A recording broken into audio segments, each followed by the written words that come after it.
Well, I'm back. Here to talk about my career as I'm looking at retirement. A career that spans in technology from basically dial up to AI. Interesting career and the revolution that IT has taken. I find myself thinking of how things started and where things are at. Um, Trying to connect the dots on just me being kind of over it, I guess, if that makes any sense. Yeah, so surviving, the dot-com boom and that bust, and then going through COVID and how that changed everything. Yeah, it's been really crazy. As I mentioned, I did graduate in 1995, and that's when I was just coming out of college. But prior to that, in high school, maybe right around my sophomore junior year, this would have been 1987. We were, we had computers in our school. We're using some Apple computers to do some basic stuff, and then we got like a mainframe system with these dummy terminals, which at the time I didn't realize much about them. I mean, I wasn't really a computer person per se, but I did like working on computers and doing things with them. I think what changed a lot of me really just taking a liking to them was they were challenging. I remember having to figure out like doing a loan amortization on the computer. That was challenging. And then these dummy terminals at the time, again, this is high school, 87. There's no cell phones, there's no email, there's texting doesn't exist, there's no internet. And I remember just fiddling around on these computers and getting to this certain area where you could send a message from one computer to the other. And I don't know, I just thought that was amazing. It was just, I'm sitting at one computer and I'm sending a message from where I'm sitting to another spot, another desk in the room. And that just kind of blew me away. I don't know why. But I thought it was cool. It was a way to kind of prank people because it wouldn't show your name. It would show like it was like a terminal number. It'd say like S10 or S9, was sending you a message or something. Yeah, so that got me into computers. And then when I first got out of college, this is when the internet is 1995. The internet's just starting. It's all dial-up. It's all modem. I got hired by an internet company. Their niche at the time was 24-hour tech support.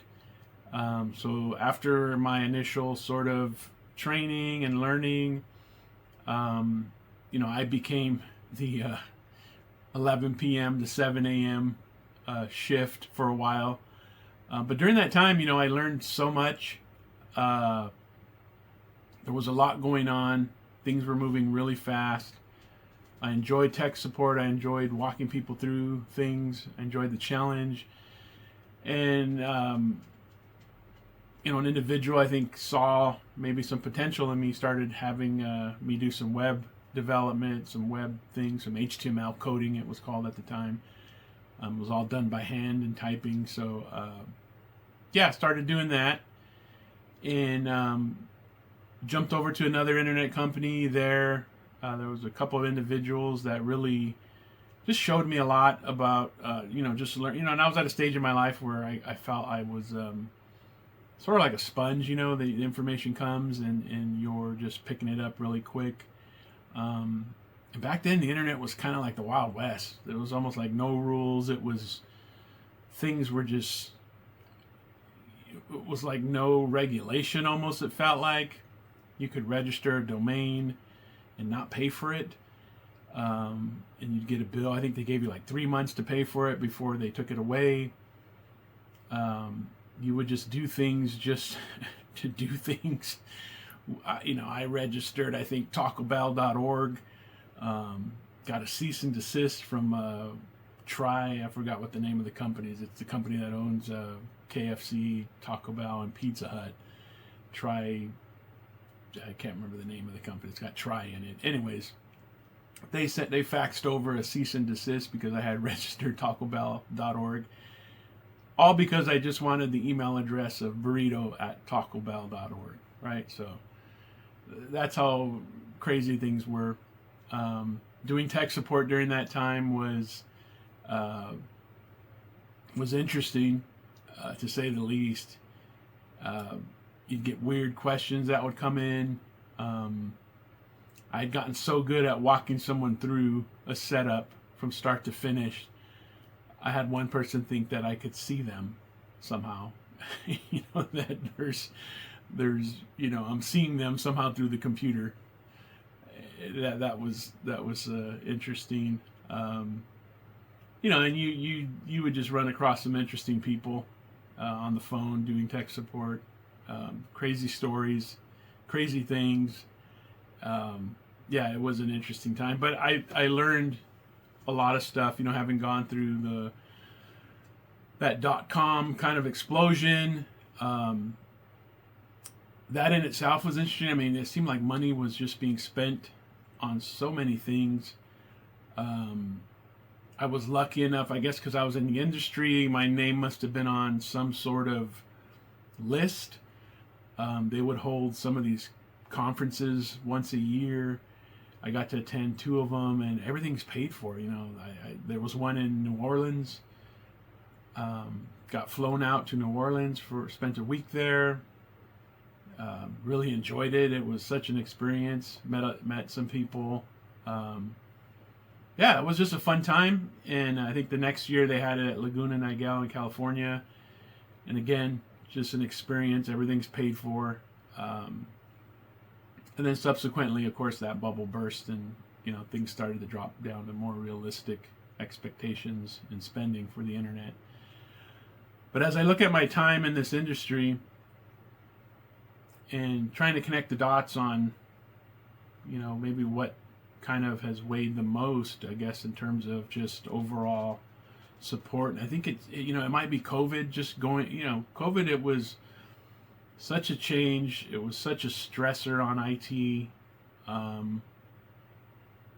For us at the organization I'm at now, you go from like 90% of people on desktops, maybe 10% are on laptops, and then COVID hit, and it's a shift to mobile, remote, hybrid work. You're having to move at the pace of work. Not having to stop. It was just a crazy time. It's hard to find a laptop because everyone's buying laptops. A lot of our sources, they didn't have, departments are going out and buying at Costco and at Best Buy and at, anywhere they could get a laptop. So, you get a hodgepodge of devices. Some of them with, full like Dell support for 3 years, and some of them with a 90-day warranty, and it was just crazy time, and you got a mixed match of just different brands. So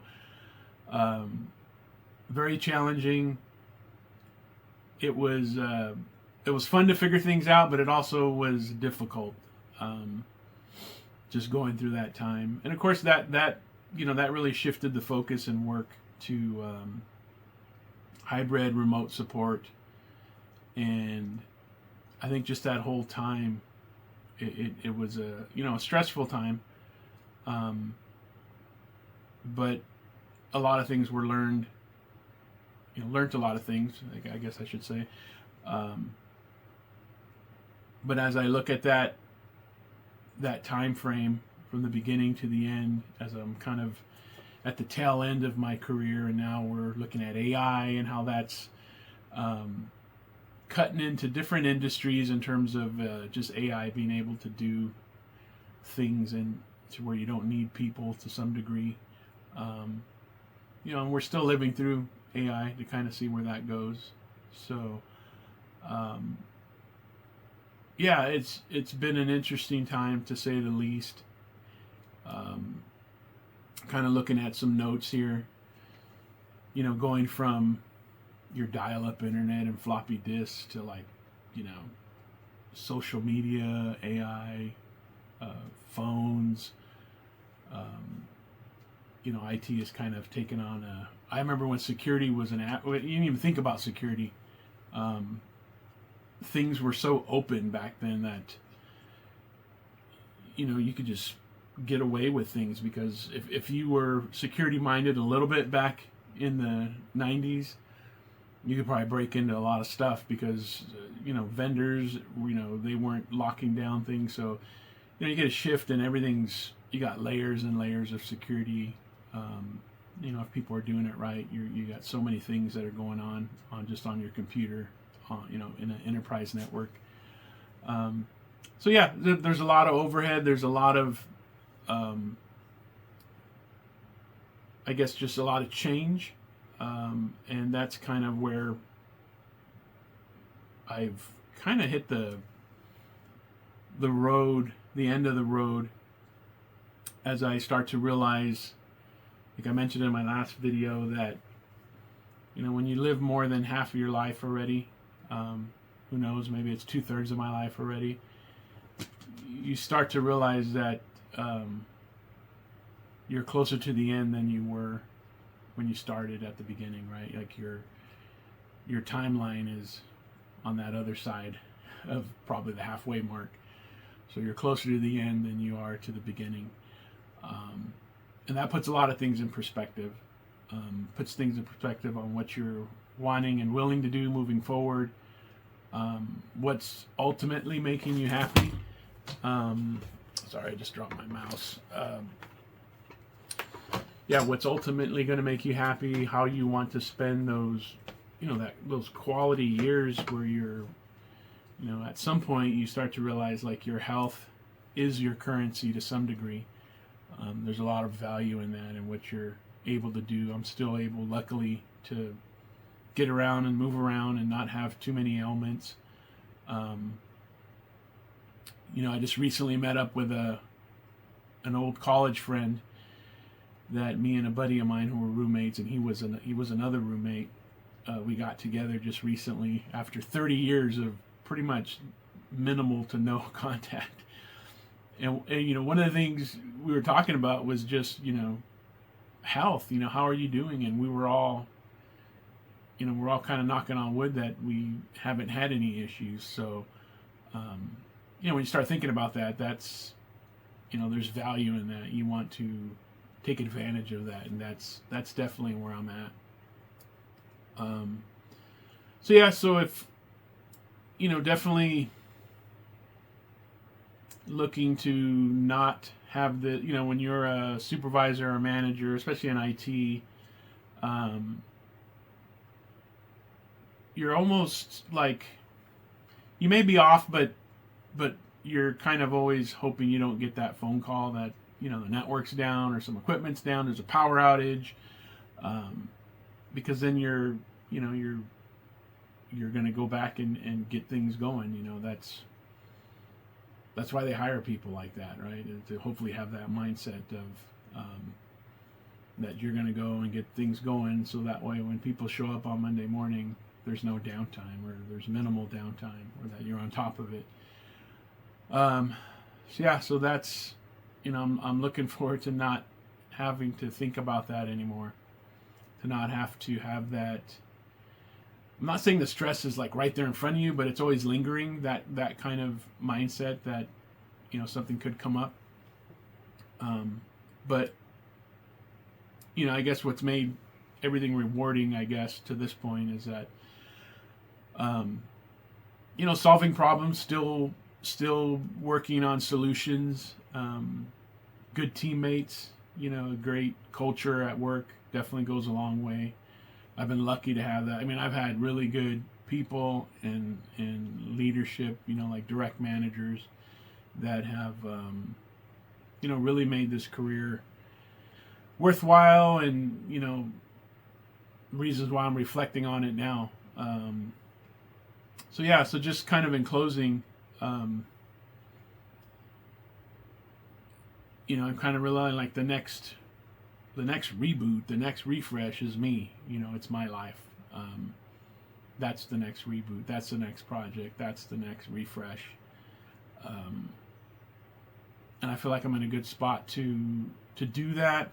Luckily, I'll probably do a video more just on,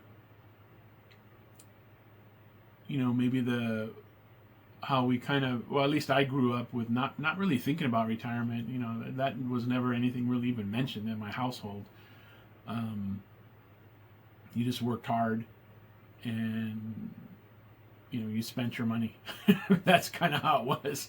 Worked hard, spent your money, enjoyed any extra money you had. I don't really remember anyone saying, you know, save your money.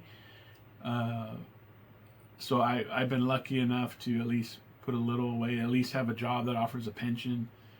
And hopefully there'll still be Social Security left, you know, when I reach that 60, well, I guess that age when I could start withdrawing it on 62. I'm 55 right now. I'm going to be 56 next year. Yeah, so I'm just looking forward to that. Just wanted to share a little bit on the background of IT. Would love to hear from other folks who might be in the same boat. You know, are they mentally exhausted? How are they doing physically?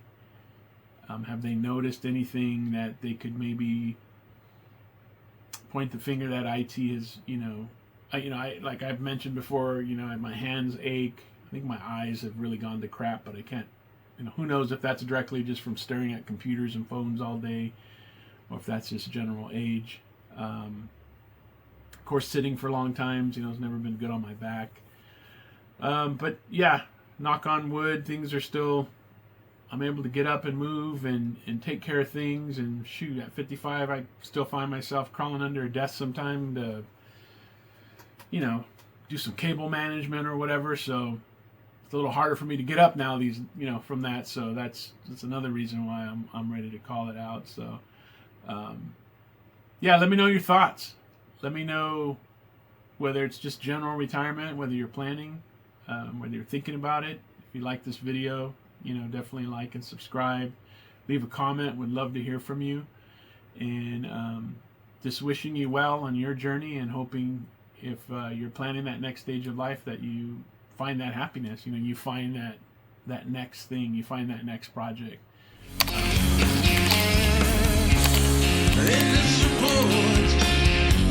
Retirement.